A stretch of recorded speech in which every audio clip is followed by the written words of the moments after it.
Composition 2. It is now about 1:30 in the afternoon, whenever you watch this.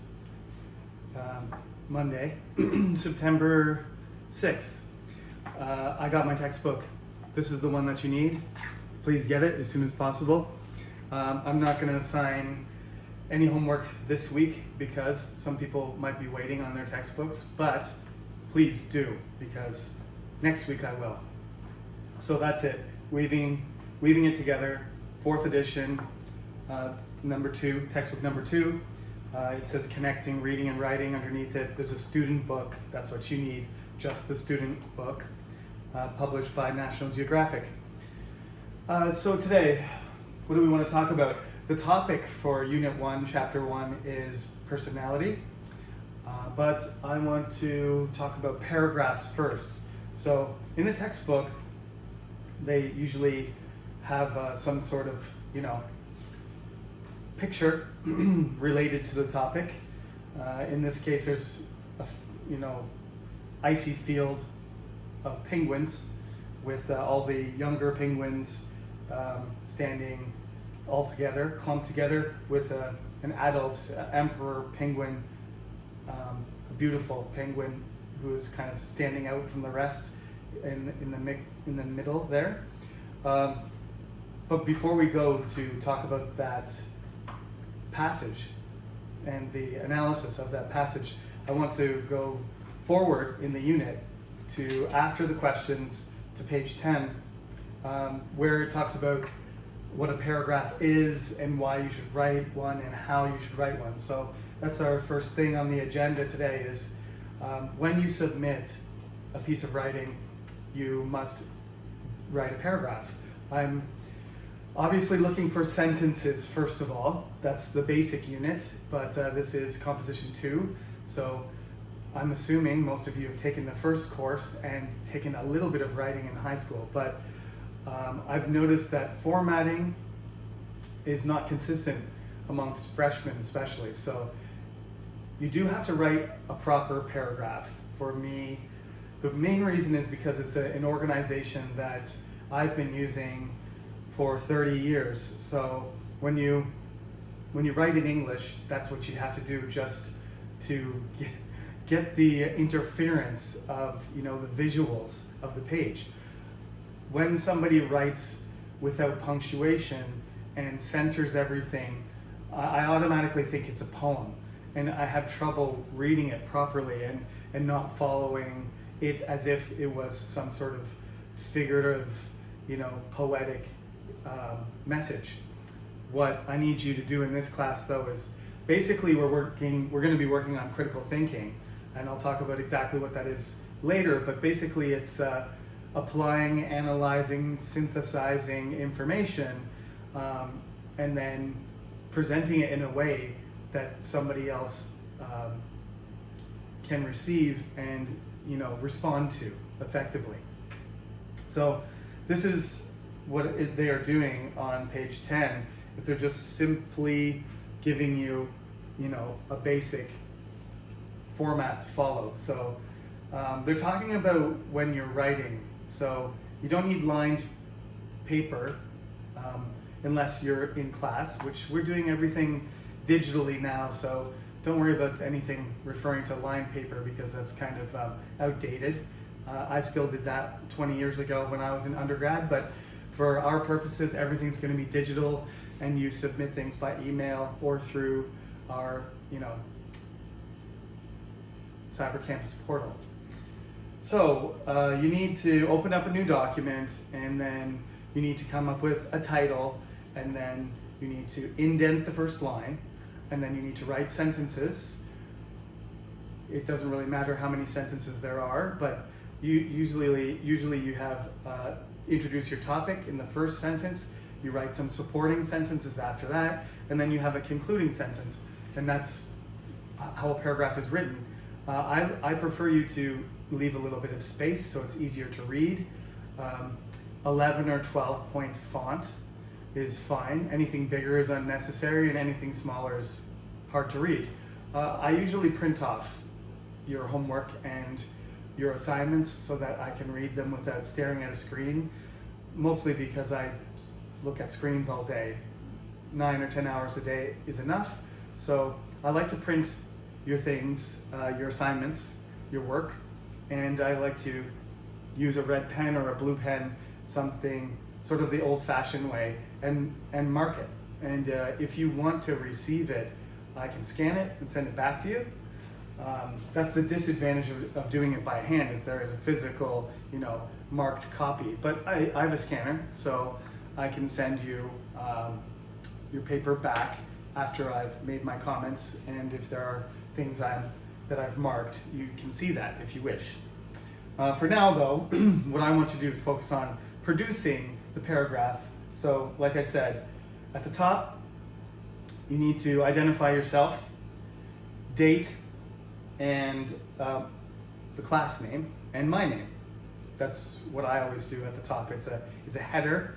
Just put that information. That always needs to be there on every assignment, whether it's questions or it's paragraphs or it's an essay or whatever. It doesn't matter what you're handing in to me.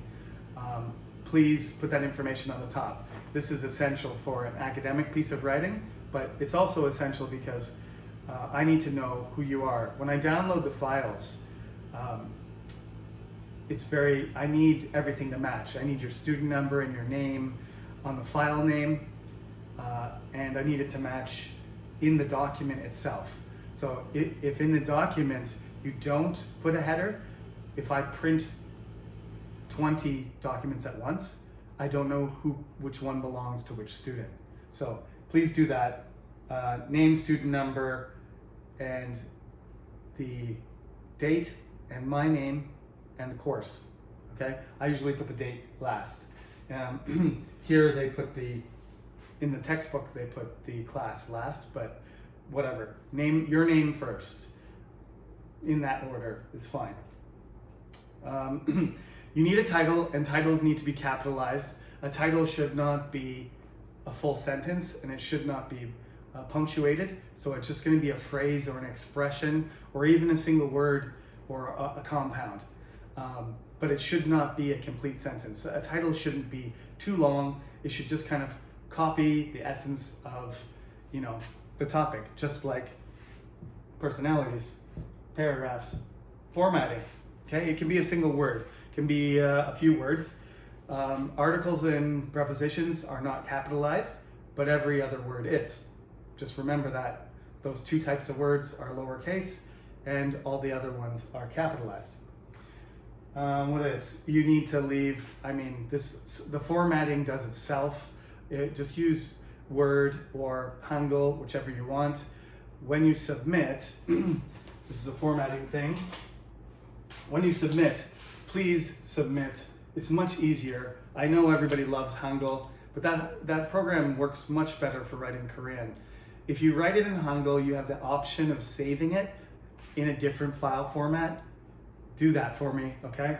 So send it to me as a Word document, a file, a .doc, or PDF, okay? I can open these on any device. I can open them on my phone. I can open them in Google and Safari, whatever browser, I can open them. Hangul, you can't, right? So if I want to take a look at something and I'm not at my computer with a copy of Hangul available in my office, I can't look at your work, and that's sometimes frustrating. So please, these file formats, there's always a few students that don't listen, but it's really important that you do this. At some point, I'm just gonna start refusing to accept them if it gets too difficult to access those file types. So just do that if you can. That would be appreciated. Double spaced or single and a half is fine, okay? Not triple spaced. A lot of students, so what double spaced means is you write your name, you start writing Jeremy is, okay? You leave one line in between. Nice person. You were probably thinking I was going to write something else, but I wrote something nice. This is double spaced, okay? If you leave 2 lines in there and start writing here, that is triple spaced. That's ridiculous. Nobody needs that much space. I don't even know why they have that. But anyway, double space means that. There's also a setting called 1.5, which is just half a line in between. That's okay too. But that's the way I prefer that you do hand in your writing. So paragraph, indent, capitalize your title, header at the top, double space or single and a half spaced. Write your sentences continuously, finish the lines, and that's it. You don't need to write the end or thank you very much at the end. You don't have to sign off. The concluding sentence is the end.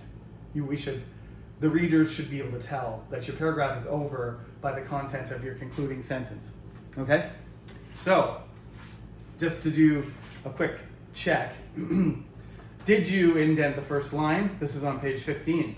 Did you give your paragraph a title? Did you write the title with capital letters? Did you put the title in the center at the top of the page? Did you write on every other line or double space on the computer? And did you put a header at the top? Don't forget that. Okay, now how do you improve your paragraph writing? The contents of the paragraph itself, the format is a basic thing, but how are you going to get a good grade on a paragraph that you write? Well, on the same page 15 in your textbook, there is an editing checklist. So basically any student that writes their assignment in one shot, emails it right away, is going to end up with a lower grade than they could have gotten if they had done some editing. Okay, so that's the difference. If you were going to get, if you got a C, you probably could have gotten a B if you had done some editing. If you got a B, and if you had looked at your paragraph and made some changes, you could have got an A and A plus. There's a difference there of at least a plus or a minus adjustment to your score just by taking a look at it. Fix some of the errors that are obvious, and that will improve the quality of your writing right there. So grammatically, I told you grammar's not really at the top of the list, but basic grammar stuff needs to be fixed. Is there a subject in every sentence? Is there a verb in every sentence? Are the words in the correct order? Do you have good syntax? Right? Those are basic grammar elements. Those need to be, if you want an A, you got to have those things. As I told you, I was not a French major. I was a French literature student. I took 2 classes in university, and had I been able to improve my grammar, I think I could have gotten an A, but my grammar just wasn't good enough to get over that, get that B plus into the A range. It's the same thing with you. You got to work on it, and if all your verb tenses are wrong, like my French can't conjugate those verbs properly, you're not going to end up getting, you're not going to have a competitive paper if other students have proper grammar and the tense is correct and their sentences have all the basic elements, then they will get the A's, not you. Punctuation. Sentences begin with a capital letter. There should be periods. You don't do that, then you're being lazy. If you're on a word processor, they tell you. They even do some spelling, spell checking and grammar check for you as well. So sentences, there should be a space at the beginning and end of every sentence. The commas, don't worry about, ignore that part. Use commas, but don't use too many of them. When you have a list, use commas, of course, but commas are difficult to use correctly, even for people who have been practicing for their entire lives. So don't be too concerned about the commas. Did you use the right vocabulary? Check that. Check the spelling. And are there any words missing or words that need to be added? Same thing. Okay? And after you check that, then you're ready to, that's a final draft. Then you're ready to submit. Okay, there's going to be a little kind of sample thing on the website. I think it's already there for you to look at, but on page 10, they have a sentence about left-handed people for you to read over if you wish. So you can just look at that one in textbook. If you're not clear exactly what I mean, they have a sample right there, and they write about the margins and the indents and stuff. It's right there on page 10. So moving back to the beginning of the chapter, let's talk about personality, shall we? Now, the next thing on the list is critical thinking. So I do want to emphasize to you that these days we get exposed to a lot of information, more information than any human being would have been exposed to in history, right? The average human being is exposed to more information than even the most educated people hundreds of years ago, because they just, my digital library, the access I have on Wikipedia, and all of us, the things we have at our fingertips, all of that information in the Oxford Library 400 years ago can be contained within our phones, right? We have the entire collection of everything that people read, if we want to read it. Lots of people don't, but we have all this information. We're inundated. There's a flood of information coming in all the time. So I think critical thinking skills are more important than ever, because we spend a lot of time just receiving information and less time thinking about what that information means.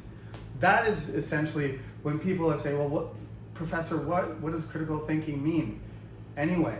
Well, it comes from the root, to be a critic. To be a critic is to look at something and to judge it, to set criteria, to be a good judge of it, to be a detailed, analytical, interpretive person, right? So the more carefully you look at something, the more carefully you think about it, the better your critical thinking skills are. Does that make sense? So the problem these days is that what we have is so much information that we don't have enough time to think about that information critically. And that is a huge problem. When I was in university myself, and I was taking a class called Critical Theory, my professor, Dr. David Clark from McMaster University, was constantly emphasizing to us that your brain is kind of lulled into a false sense of knowing, that it takes concentration and attention and effort to realize what things mean, right? You just look at things sometimes. It doesn't matter what you're talking about. Well, let's just talk about something that's an issue right now, a common issue in Korea and China and Canada and everywhere else in the world: racism, right? Racism is something where people are kind of, let me ask you this question, can you say people are accidentally racist, right? Are they doing it on purpose? I think there's a possibility of being unaware, right? Of being insensitive.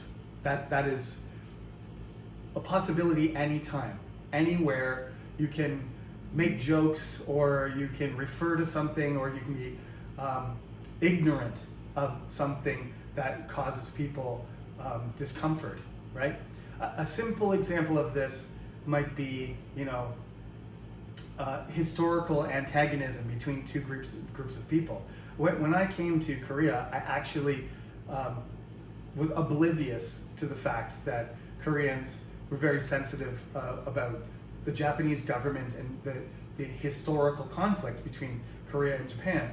I actually knew of Lee Sun-shin, and I knew a few Korean historical figures, but I wasn't aware of the details and I'm still learning. I'm still acquiring knowledge and becoming more aware of the subtle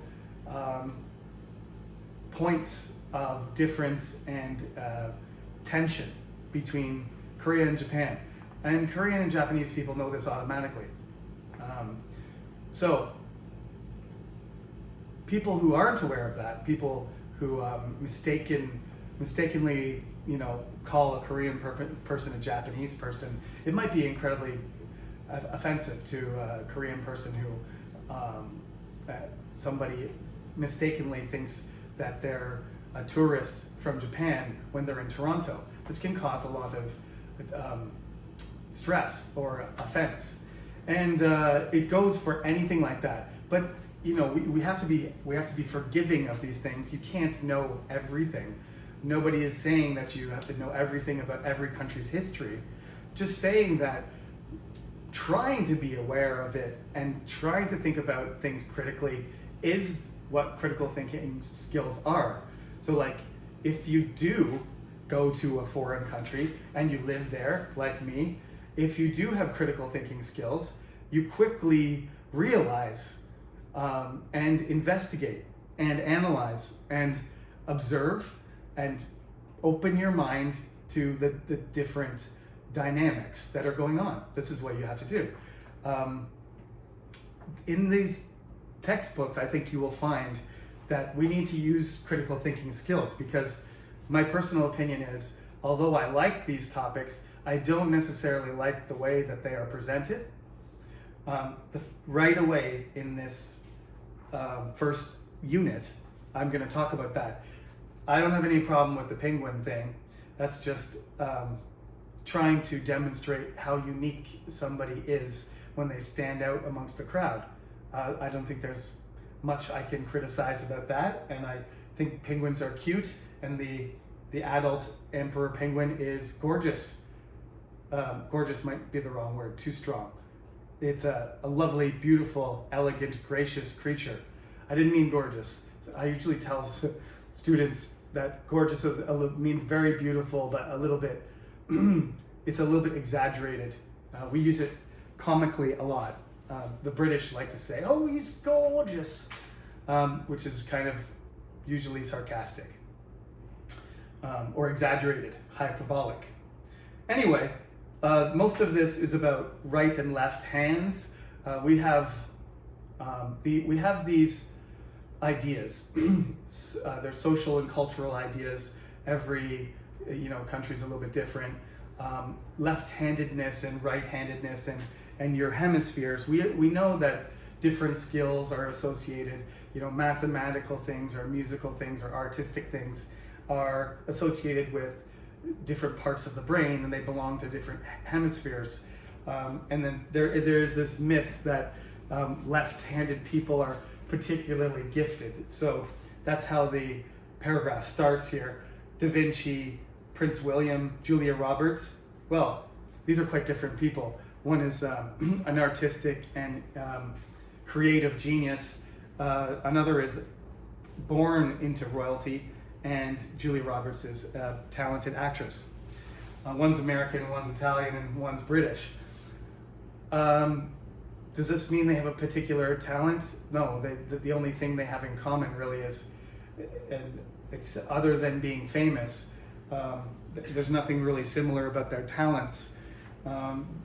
It's basically just the fact that they're left-handed. Now, if you're thinking critically, would you say that there is some sort of connection between them being famous or being successful and being left-handed? I would say not, right? But the way this paragraph is written, this passage and the first paragraph in particular, is it's meant to be entertaining. The first short little paragraph there is a hook. It's trying to grab your attention. So we are going to write academically, so you don't really need to get my attention by making a joke, unless it sort of complements what you're writing as well. Okay, you don't have to make an effort to entertain me. I'm not going to judge you on how entertaining you are. I'm going to judge you on how logical and how logical, analytical, and organized you are. And that will be because you're building a strong argument. So when you do your own writing, please keep in mind that you don't need to say things like Leonardo da Vinci, Prince William, and Julia Roberts have something in common. What is it? They are all left-handed! Exclamation mark. Today, about 15% of the population is left-handed. But why are people left-handed? The answer may be in how the brain works. Okay, once you get to the answer that why people are left-handed is in how the brain works, now you're starting to get a concrete sentence, makes a statement that you can build an argument on. Now they're going to support that, okay? Explaining, going on. Our brain is like a message center. Each second, the brain receives more than 1 million messages from our body, and it knows what to do with them. People think that the weight of the brain tells how intelligent you are, but this is not true. Okay, so they're doing a little bit of myth busting there, talking about brain size and stuff like that. Einstein's brain weighed 1.375 kilograms, but less intelligent people may have heavier brains. It's true. Some people have small heads and they're really smart, okay? Anyway, they describe personality associations with hemispheres and hands. And the only way we can get at the truth here is to do a gigantic survey and statistical analysis and see if there is a significant relationship between personality type and the hand that is dominant. Now you're not going to find anything consistent there because my minor was psychology, and you can test thousands of people for personality, but you have to agree on what personality types you're counting, or how you're dividing people. Are you using like positive, negative? Are you using introvert, extrovert? Are you using 16 different categories? Are you using abstract or concrete? Are you using energetic or lethargic? Or are you talking about emotional, relationships between people's personality? Is the person really calm, or are they, easily stimulated or less? There are lots of different ways of looking at personality, and so you have to agree on how to judge personality before you even decide that people who are left-handed have something in common with each other. And of course, why is it that so many people are right-handed? In the past, people were forced to use their right hand. In Western culture, going back to Roman times, if you were trying to use your left hand to write, they would tie your hand behind your back or prevent you from doing it or punish you until you learn to write with your right hand. As left-handed people know, it's a little bit awkward to actually write. Now we have keyboards and stuff, and digital things and typewriters, and you don't really have to worry about smudging across because you're writing with your left hand on, and you drag your hand through your work. But I remember my friends who were left-handed, the way that they wrote, in English class, they were always like kind of writing with their elbow up in the air and stuff. It didn't look very fun. Maybe the environmental conditions or maybe the cultural conditions that we have pressure people more towards the right-handed arm use. That's what we used to do, so that could be one of the reasons right there. So anyway, in the conclusion here, they make all kinds of suggestions, but they return to somewhat, basic logic at the end. This does not mean, this is the last paragraph on page 6, this does not mean that all artists are left-handed and all accountants are right-handed. There are many exceptions. Some right-handers have a strong right brain, and some left-handers have a strong left brain. So there's, more than one combination here. It can be your brain, and it can be the use of your arm. It's the interaction between your body and your environment. So anyway, that paragraph is there is just really putting suggestions and information out there, and it's up for you to be critical of them or not. That's why on the following few pages, there's comprehension stuff, and that's followed by discussion things. And then the last part on page 9 is called critical thinking. So as I said, we're not going to go over these questions because I'm just introducing to you paragraphs, formatting, critical thinking, and the first topic. But there's a second passage which is more controversial, which I'm going to talk about next week. And for that one, I'm going to ask you to do some homework. But for this week, all I want you to do again is watch this video lecture, make sure everything's in order, make sure you get your attendance by logging in through the system, watch this video and make notes and take note of the things that I emphasized in the textbook. And next lecture, we'll do the second part of Unit 1, Chapter 2. We'll read a little bit of the passage, and then I will pose some questions to you and instruct you on how to analyze that passage. So that's it for this week. Week number 2 is in the bag. Thank you for tuning in, and I will see you again next week. Have a good day.